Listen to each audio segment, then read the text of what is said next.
My fiancé said, "I'm changing my last name after marriage, but not to yours. Keeping mine is more feminist." I replied, "Modern thinking." Then I told the wedding planner to list us as two separate individuals cohabitating on all invitations. When her traditional family saw the wording and her grandma called asking, "What kind of marriage is this?" I, 31, male, was going over wedding invitations with my fiancée, 29, 3 months ago when she said it. "I'm not taking your last name." I looked up from the proof. "Okay, I'm serious. It's patriarchal and outdated. I'm keeping mine." "That's your choice." She waited for me to argue. When I didn't, she kept going. "It's about autonomy. Women shouldn't have to erase their identity to get married." "Makes sense. You're really okay with this?" "Yeah, progressive thinking." She smiled, kissed me. "This is why I love you, you get it?" That night at 11:43 p.m. I emailed our wedding planner. Change to invitation wording needed. Instead of "request the honor of your presence at the marriage of," please use "invite you to witness the commitment ceremony of two autonomous individuals maintaining separate legal identities." She called me the next morning. "I need to confirm this change." Confirmed. My fiancée is maintaining her separate identity and rejecting traditional marriage customs. The invitations should reflect that. This is very unusual. So is refusing your spouse's name. Let's be consistent. The new proofs arrived 3 days later. Perfect. You are invited to witness the partnership ceremony of two individuals choosing cohabitation while maintaining autonomous legal and social identities. No traditional unity customs will be observed.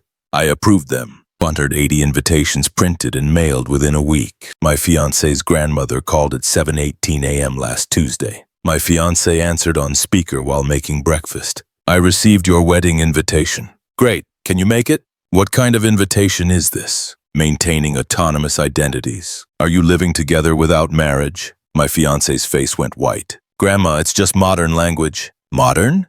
It sounds like a business arrangement." "What do I tell my church group?" "Tell them we're getting married." "This doesn't say married, it says cohabitation." "Are you pregnant? Is that why you're doing this?" "What? No, Grandma. I'm very disappointed. I'll pray for you." She hung up. My fiancé stared at me. "What did you do?" "Made invitations that match your values. You're maintaining autonomous identity, right?" "Yes, but..." Her phone rang. Her mother. She answered, "What in God's name are these invitations?" "Mom, your father's partners received these. Do you know what they're saying? That you're mocking marriage, that this is some kind of political stunt. It's about my name. I'm keeping my name. So you humiliate us with these insane invitations. No traditional unity customs. What does that even mean?" "It means I don't care what it means. You fix this today or the wedding is off." She hung up. My fiancée dropped her phone on the counter. "You did this on purpose." "I did this accurately. You rejected traditional marriage customs. I made sure guests knew what they're attending. This isn't what I wanted. What did you want? To reject traditions but have everyone pretend you didn't? That's called hypocrisy. You're twisting everything. I'm applying your logic consistently. If you want autonomous identity and no traditional customs, guests deserve to know." Her phone was ringing constantly now. Her sister, her father, her aunt, her best friend. She ignored them all and glared at me. "Fix this." "No." "What?" "Fix it yourself. You made this choice. Own it." She grabbed her keys and left. Tires screeched out of the driveway. My phone buzzed. Text from her mother. "We need to talk tonight, 6 p.m. our house." I replied, "Sure." This was going to be good. Update 1. The family meeting. Showed up at her parents' house at 6 p.m. exactly. Her father answered, didn't say a word, just pointed to the living room. Everyone was there. Her mother, father, both grandmothers, her sister, her aunt, and my fiancé sitting in the corner looking like she'd been crying for hours. Her mother started, "Sit down." I sat. "Those invitations are being reprinted. Proper wording. We'll cover the cost." "Is she taking my name?" "That's not the issue. That's exactly the issue. The invitations reflect her choice. If she's keeping her name, guests should know what kind of ceremony they're attending. Her father, nobody cares about the name. They care about these ridiculous invitations making us look insane. Then convince her to take my name and I'll reprint them as traditional marriage invitations." My fiancé spoke up. You're blackmailing me. No, I'm giving you options. Traditional marriage with traditional invitations or autonomous partnership with honest invitations. Pick one. Her grandmother, the church one, pointed at me. Young man, marriage is about unity, becoming one flesh. You can't have marriage without unity. I agree. Tell your granddaughter. She's keeping her name. That's not the same as rejecting unity, isn't it? The name change symbolizes becoming one family. She's rejecting that symbol. So what unity is left? Silence. Her other grandmother tried. Perhaps you're being too literal about this. Perhaps she's being too selective about which traditions to honor. Her mother stood up. Enough. You will reprint those invitations with normal wording. Or what? You'll cancel the wedding? Go ahead. Save me the trouble. My fiancée started crying harder. Her sister put an arm around her. Her father, get out of my house. Gladly. Let me know when we figured out what we're actually doing. I left, got to my car, checked my phone. Text from my fiancé. I hate you. I replied, you hate that I won't fix your mess, not the same thing. She didn't respond. Got home and poured a drink. My brother called. Mom said there was a family meeting. Yeah, they're mad about the invitations. The autonomous individuals one, that's hilarious. Her grandmother asked if she was pregnant. He laughed. What are you going to do? Nothing. She wanted autonomy. She's got it. She can handle this herself. You're a savage. I'm consistent. 2 days later, her father called me directly. I'll give you $10,000 to reprint normal invitations and drop this. Is she taking my name? Why does that matter? Because I'm not paying for a traditional wedding for a non-traditional marriage. If she wants autonomy, fine. But I'm not lying about what that means. She'll take your name, okay? She'll do it. Just stop this. Will she? Or will she do it under duress and resent me for the next 50 years? Silence. That's what I thought. No deal. You're destroying this family. Your daughter's choices are causing conflict. I'm just refusing to pretend otherwise. He hung up. That night, my fiancée showed up at my apartment. I answered through the Ring camera. Open the door. What do you want to talk? So talk. Let me in. No, you walked out. You come back, we talk like adults. Through the door. She was quiet for a minute. Then, fine, I'll hyphenate. Why? Because this is insane. My family's falling apart. My grandmother won't speak to me. People are canceling. People are canceling because they don't understand what they're attending. Which is exactly my point. I'll hyphenate. Isn't that enough? Do you want to hyphenate or are you doing it to make this go away? Does it matter? Yeah, it does. Because if you're doing it just to fix this, you'll resent me forever and we'll be divorced in 3 years. So what do you want from me? I want you to know what you actually believe about marriage, autonomy, tradition, all of it. And I want you to stand by it instead of wanting me to manage everyone's reactions. That's not fair. It's completely fair. You made a choice without thinking about consequences. That's on you. She stood there for another minute, then left. Didn't hear from her for a week. Update 2. Things escalate. The engagement party was last Saturday. Her parents insisted we attend despite everything. Show of unity or whatever. I got there at 7 p.m. country club, about 80 people. My fiancé was already there. Wouldn't look at me. Her aunt cornered me within 10 minutes. So these invitations, what's the real story? Real story is she's keeping her name and maintaining autonomous identity. The invitations reflect that. But you're still getting married. Debatable. Word spread fast. By 7:30, people were asking me directly about the invitations. Are you two really not becoming a family? She doesn't want to become a family. She wants to maintain separate identity. That's not what marriage is. I agree. Take it up with her. My fiancé pulled me aside at 8 p.m. Stop telling people that. Stop telling people what you actually said. No, you're embarrassing me. You're embarrassing yourself. You wanted to make a statement. Congratulations. Everyone heard it. Her best friend approached. Hey, congrats on the wedding. Though those invitations were unique. My fiancé, it's nothing, just a printing issue. Me, not a printing issue. She's maintaining autonomous identity and rejecting traditional marriage customs. The invitations are accurate. Best friend, oh, so you're not taking his name. My fiancé, I'm keeping mine for feminist reasons. Her grandmother appeared. Feminist. Is that what we're calling it? In my day, feminists burned bras, not marriage certificates. Other guests were watching now. This was becoming a scene. Random guest. So wait, if you're not taking his name, what are you doing? Me. Cohabitating while maintaining separate legal identities. My fiancée. That's not... Stop saying it like that. Me. How should I say it? Her. Like we're getting married. Me. Are we? Because marriage traditionally involves becoming one family unit. You're rejecting that. Her mother swooped in. Okay, let's all calm down. But her grandmother wasn't done. I've been married 54 years. We became one. That's marriage. This is roommates with papers. The party got quiet. Everyone staring. My fiancée ran to the bathroom crying. Her sister followed. Her father approached me. You need to leave. Your daughter created the situation by keeping her name. That's it. No. By wanting contradictory things. She wants feminist autonomy at a traditional country club party. That's the problem. Get out! I left. Drove home. Poured a drink. My phone exploded. Texts from her side calling me controlling, manipulative, abusive. Then her lawyer sent a letter. She's demanding I pay $15,000 for reprinting invitations with appropriate wording, or she'll sue for emotional distress. I forwarded it to my lawyer. He called me laughing. She has zero case. What do I do? Nothing. Let her waste her money if she wants to file. But she wasn't done. She filed a complaint with my company's HR. Claimed I was harassing her and making her fear for her safety. HR called me in. I brought printed evidence. Her lawyer's threat letter, screenshots of her family's texts to me, records showing she had contacted me, not the reverse. She's trying to get me fired because I won't reprint wedding invitations. HR was silent for a moment. Then, this is a personal dispute.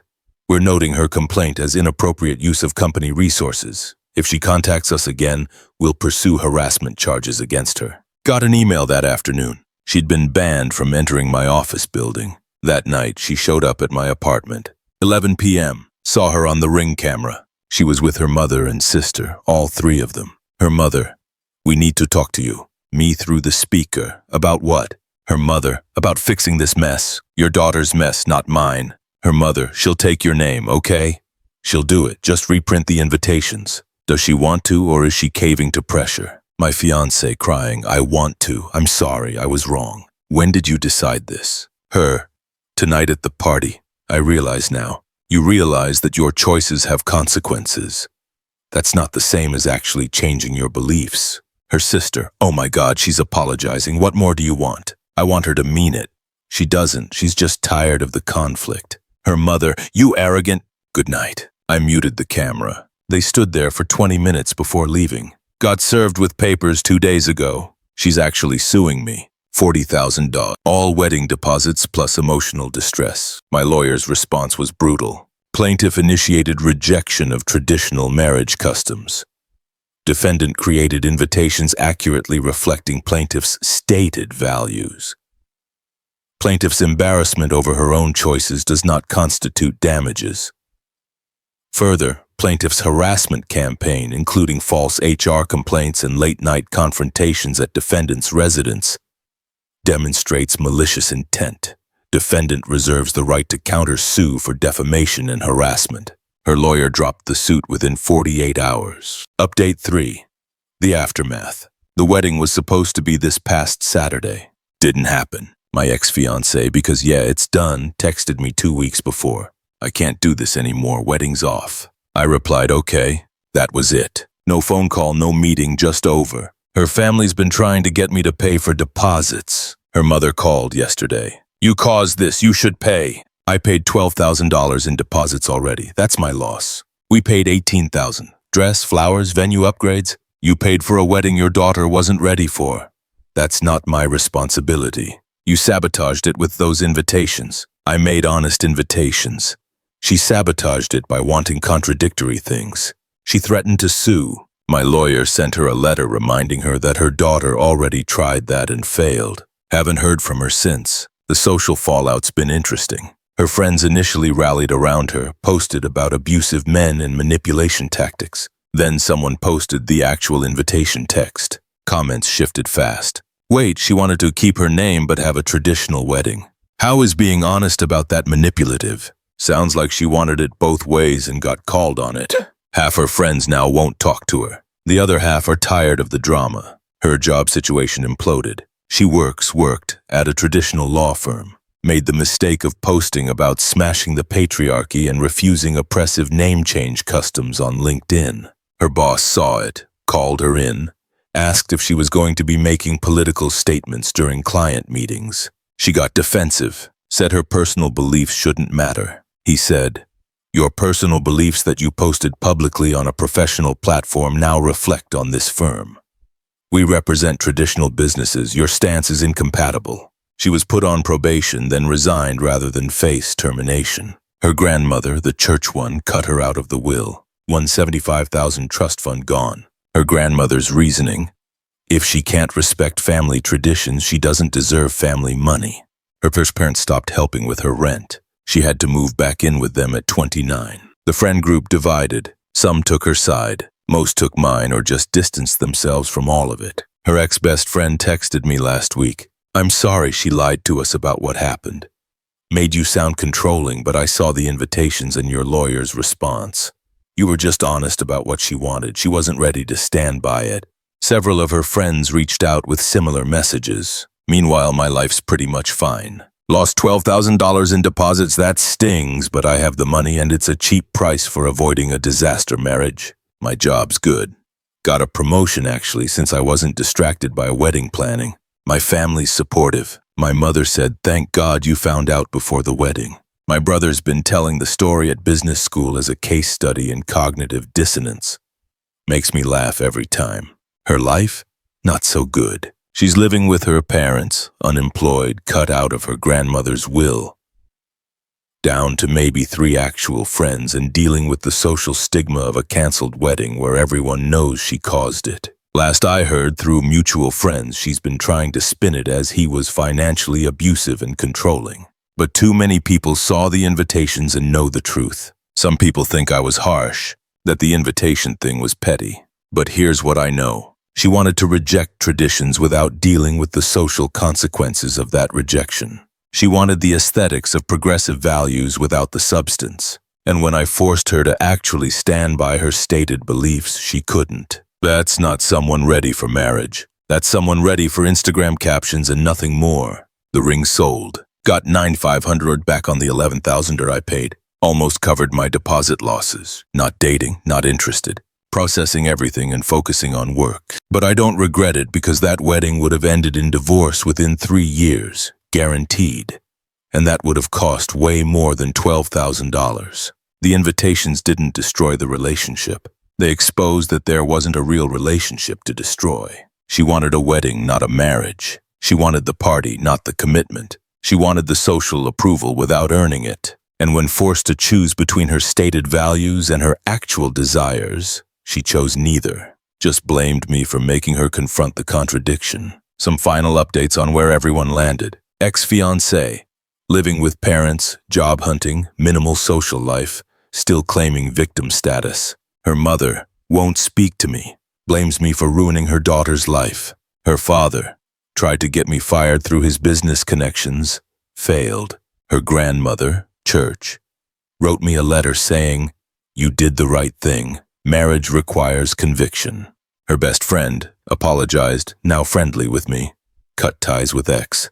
Her sister, neutral, tired of the drama. My family, proud of me for standing firm. Mutual friends, 70% took my side after seeing evidence, 30% ghosted. Venue.